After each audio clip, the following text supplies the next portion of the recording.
Hi, this is Emma Hemming-Willis. And I'm Helen Christoni. Welcome to our Make Time podcast. We are two women on a mission to uncover the secrets of making time for everything. From work and relationships to our brain, body, and beauty, we'll explore it all and share it with all of you. We interview experts so we can discover more practical tips to make time so we have more time for our family, friends, and ourselves. So join us as we chat with incredible guests who share their expertise on all the ways we can learn to make time, especially for you. Okay, it's time to make time. Today, we're joined by Dr. Roxanne Pero, a board-certified OB-GYN turned holistic practitioner who's on a mission to help us live with fewer toxins and more intention. After 12 years of caring for thousands of women in private practice, she's now bridging the gap between conventional medicine and root cause, lifestyle medicine. In this episode, we'll dive into low-toxic living, or as Dr. Roxanne likes to say, mindful consuming, and explore practical ways to make healthier choices every day. So let's make time for Dr. Roxanne Pero. Hi, Dr. Roxanne. Thank you for making time with us today on the Make Time podcast. Thank you, ladies, for having me. So we're really excited to have you on today. So let's just get right into it. Dr. Roxanne, what is the most important thing that we think women should be making time for, and why? For me and for today's podcast subject, it's going to be, I don't necessarily like saying low-tox living, but maybe even using the phrase mindful consuming, making time for really looking at the products that we're exposing ourselves and our families to is what I would love to see more women do. In what respect? Like, what are we talking about? Like household products? Are we talking about what we're putting on our body, in our body? I love to talk makeup. I've always loved makeup. I love the fact that you can change your look with makeup or just be someone else or feel differently just based on makeup. And so I love educating women about the toxins that are lurking in makeup, which seems like such an innocent thing, right? But unfortunately, there's a lot of toxins in makeup products out there. And then just in general, we as women put so many products on our skin compared to men before we even walk out the door. And then we're being exposed to air pollution and the toxins that, we come into contact with unknowingly in our foods. So I try to take it little by little with women, and makeup is low-hanging fruit because there's so many options that are out there. There's a lot more in the clean beauty space now, I find. Yeah. So for those women who are listening, that just don't understand what being exposed to some sort of toxic burden, like for makeup, for instance, like, can you just drill down on that a little bit so our listeners understand, like, what are some of the risks for using products that are toxic? I mean, our skin is our biggest organ. And so if you could just drill down on that a little bit. Yeah. So, it's going to be a lot of those really appealing products, like long lasting, wrinkle reducing, fine line reducing, that have toxins that we really need to be paying attention to, specifically what are called endocrine disrupting toxins. And these are substances that some of them are actually natural and most of them are synthetic, man-made, that literally hijack our hormones. They mimic estrogen. They can disrupt thyroid function. And it's unbelievable, really, when you think about it, that something as minimal as makeup can have such a disruption for your hormone system. But we see it a lot, and we have evidence-based research that's been shown that it's been linked to female disorders and diagnoses like endometriosis, like polycystic ovarian syndrome, like fibroids, and definitely infertility and early menopause. Yeah. And also, like in my case, I had really early severe osteoporosis. So I think that when you start looking at, phthalates endocrine disruption and that hormonal imbalance. And when you start like digging into this, and not to be scary, it's tied to and collaborates with so many issues and challenges that women are having with their health today. So I'm really excited to talk about this, because this is one of my favorite things to talk about. So for women that are listening that are like, okay, so I want to take a couple steps to be in a more low tox environment and make some like kind of low tox, lowering toxin commitments in my life. Can you give them 3 actionable tips that you think are a great place to start? Yes, absolutely. So one, low-hanging fruit is downloading an app. Okay. It's so fun to scan too. Just like my kids, when we go to the grocery store and they get the scanner and we love using it, it's fun to scan products. And like you said, yes, it can feel overwhelming. And with all of the things that we have to deal with in this world, especially as moms, we might feel like this is like not something we have time for our plate, but a little bit at a time goes a long way. So the Yuka app, YUKA, is great. The Think Dirty app by EWG is great. And there's a couple of others out there as well. For most of them, they don't cost anything. Of course, they have, where you can download a premium plan, but they don't. The basic ones don't cost anything, and they give you a lot of bang for your buck.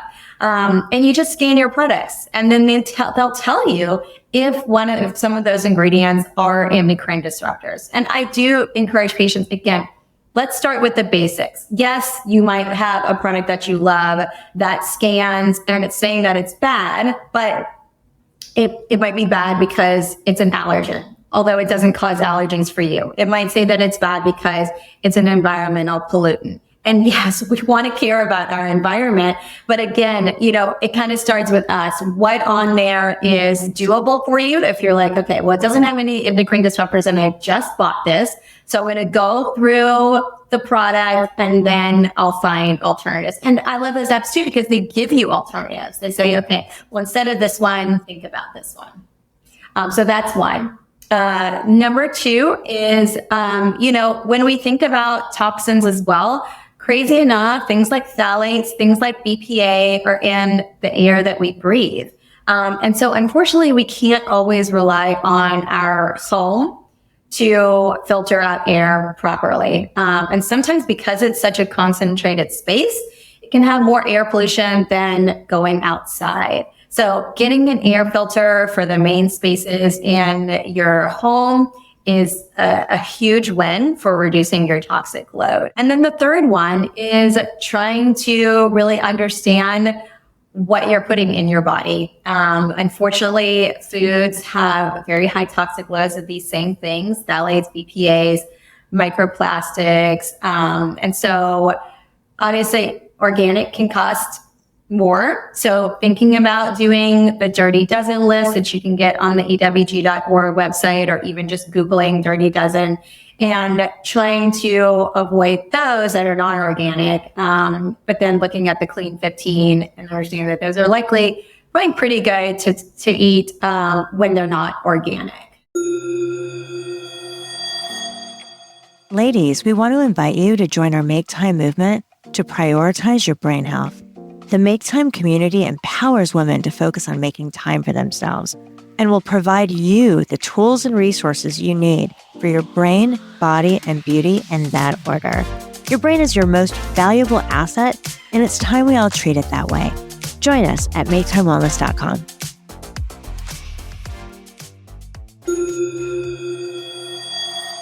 So I think, I happen to know quite a lot and have done a lot of work with the Air Doctor brands. And so one thing that's really important when you're looking at air purification is that that whatever air purifier you have has a heavy VOC carbon filter, because when we're talking about women's health and things that affect women's health and these phthalates, it's typically not, like dust or pet dander or things like that are doing the harm. It's the contaminants that you can't see that are coming from like fragrances, cleaning products, like all these things that are what's really messing with our hormones. And so that that kind of making sure that whatever you have purifying your air at home has that carbon in it is super duper important.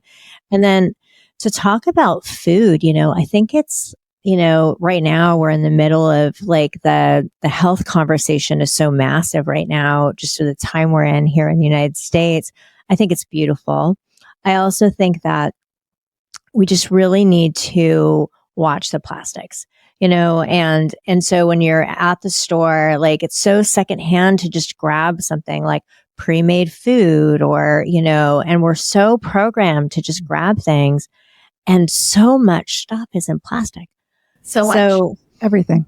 Yeah, as well. And even, just thinking about like they've got fruit out there and then we take the fruit and we put it in a plastic bag. Like just put it in your grocery cart. You don't need the plastic, Yeah, it's just rethinking. It's just being mindful about those little things, which again, can seem like such a pain in the butt that we have to do that. But we really can't afford to be mindless consumers in this environment. I always make sure when I go to the grocery store that I have, my reusable bag, but I also go a little deeper and get those, like those fabric net type bags so that I'm putting the fruit inside there. I mean, that is the thing. You have to be conscious. You have to be mindful. And sure, there are times where you're like, I need to run to the grocery store and you don't have the stuff in your car or whatever. But overall, it's just, at least if you're doing this 80% of the time, being thoughtful, mindful is so important. So all these things, I think it's really important to just kind of lean in on, we know that these endocrine disruptors and phthalates and all these things they're really bad for women's health, their fertility, hormonal fluctuation, all this stuff. But for women at home, what are some signs, like if you've had exposure or overexposure and have like toxic overload and you're worried that you're hitting perimenopause earlier than you should be, if you're having kind of infrequent menstrual cycles, what are some signs that people can look out for if they're concerned that this is happening to them? Yeah, that's a great question. And for me and for what I do, I'm a conventionally trained OB-GYN. And then I, took a sabbatical and went through functional medicine and lifestyle medicine certifications. And so I understand that ultimately, what we want to happen in this holistic and integrated space is for your body to do detoxification. Okay. And I think detox is a dirty word for some, especially more conventionally trained providers, because it's just like, well, why are you selling someone a detox protocol? Their bodies can detox on their own. And that's exactly right. And that's really where we should be at, understanding that, hey, you have all the tools that you need to detoxify. I can give you something to augment that detoxification and speed it up. But ultimately, I want you to sweat more. I want you to hydrate more. I want you to, be having regular bowel movements, sleeping well, all of those just basic things. And so when we're getting into perimenopause, right, I feel like, at least for me in my time, like as I'm going through perimenopause, this is like also the time in my life where I feel like I have less time for myself to do those things. So circling back to prioritizing self-care, understanding that if you're starting to have hot flashes, night sweats, irregular periods, you don't feel as resilient as you used to feel. Hey, estrogen is going crazy right now. So if I know I need to detoxify estrogen better in order to help me mitigate these symptoms and feel better through perimenopause, then I've got to reduce my toxic load as well. And I love that the conversation that people are having about perimenopause and menopause now. It's wild. I love it. It's awesome. Because I think at least in our generation, I remember my mom going through menopause and it was a big deal. I felt so bad for her and I don't want that to be our story. Yeah. And not talked about. And I love that people are they're so open about this conversation now so that we can help the next woman who will be going. I'm in perimenopause right now. So I love hearing all of this and, getting all the information so I can go through menopause, hopefully okay. always love to ask our guests, what are you not making time for that you're going to commit to making more time for? I love that question. And I'm going to be honest, because I think that verbalizing what you really want and need in your life is the first step in actually making it happen. But I need to make more time for therapy. I really do. I love therapy. It always helps. And then you feel like, oh, well, I'm good for now. But doing that as preventive, gosh, I wish that was something that all insurance paid for and everyone had access to. So I think weekly check-ins are so important. And however that looks like, if it's going to see a therapist, if it's being able to write your feelings out, down, or talking to a friend, like that download is so important for our health. Yes. Yeah. And if you don't have a therapist right now, I always just say make an honorary one, right? Just grab a friend and make sure, what do you say that I love so much? Better. What do you say? Better out than in. Yes. Better out than in. That's what Emma says. I love that. I've been saying that a lot lately. I'm like, Emma says better out than in. And I'm a very big fan of therapy too. And I think that, and right now we're doing a Make Time to Write challenge. It's on our I love that. Socials. And it's been so healing we were writing for 7 minutes every day. So that's a form of therapy also. So it's been great. I love it. Dr. Roxanne, it's been so nice having this conversation with you. Can you tell our listeners where they can find you? Absolutely. So I have an office. It's called Alive and Well in Dallas, Texas. But I'm also licensed in California, Colorado, and Louisiana because I'm from Louisiana. So, I love seeing all my people from there. So, and then I'm on Instagram at Dr. Roxanne Pero. All right. Perfect. We love talking to you today. Thank you so much for making time. Thank you so much. Thanks for joining us today. We hope that listening to our podcast has empowered you to make more time for yourself. So make sure to subscribe, please leave a review, and share with a friend who could use a healthy reminder on the importance of making time. And make sure to keep tuning in as we will continue to bring on incredible guests to share their Make Time tips on our upcoming episodes. And come say hi over at Make Time Pod or visit us at maketimewellness.com. Until next time, make time.